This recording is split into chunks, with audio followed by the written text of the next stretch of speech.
তা আমরা যেন শুধু ফেল ফেল করে তাকিয়ে না থাকি। আল্লাহ বলেছে তাকালে তাকানোর মতো তাকাবা, গভীর দৃষ্টি দিবা। আল্লাহ বলেন আফালা ইয়ানজুরুনা ইলাল ইবিলি কাইফা খুলিকাত ওয়া ইলাস সামাই কাইফা রুফিআত ওয়া ইলাল জিবালি কাইফা নুসিবাত ওয়া ইলাল আরদি কাইফা সুতিহাত।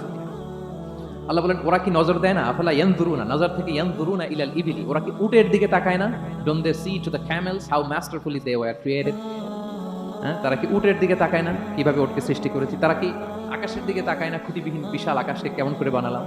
তারা কি পাহাড়ের দিকে তাকায় না কিভাবে পাহাড়কে ফার্মলি সেট করা হলো পৃথিবীর সাথে? তারা কি জমিনের দিকে তাকায় না কিভাবে জমিনটাকে বিস্তীর্ণ করে দেয়া হয়েছে? তো এই চারটা কথা আল্লাহ বললেন। রাসূল সাল্লাল্লাহু আলাইহি ওয়াসাল্লাম যখন মক্কার কুরাইশদেরকে তাওহীদ, রিসালাত, আখিরাতের দাওয়াত দিচ্ছিল, তারা এই দাওয়াতকে প্রত্যাখ্যান করলেন, তারা মানছে না। তো তখন আল্লাহ তাআলা এই আয়াত নাজিল করে বললেন আফালা ইয়ানজুরুনা ইলাল ইবিলি কাইফা খুলিকাত। মক্কার কুরাইশরা কি উটের দিকে তাকায় না? উটকে কিভাবে আমি তৈরি করলাম এটা একটু দেখতে পারে না ওরা? আরে উটের দিকে তাকালেই তো ওরা উটের মালিক আমি আল্লাহরে খুঁজে পাবে।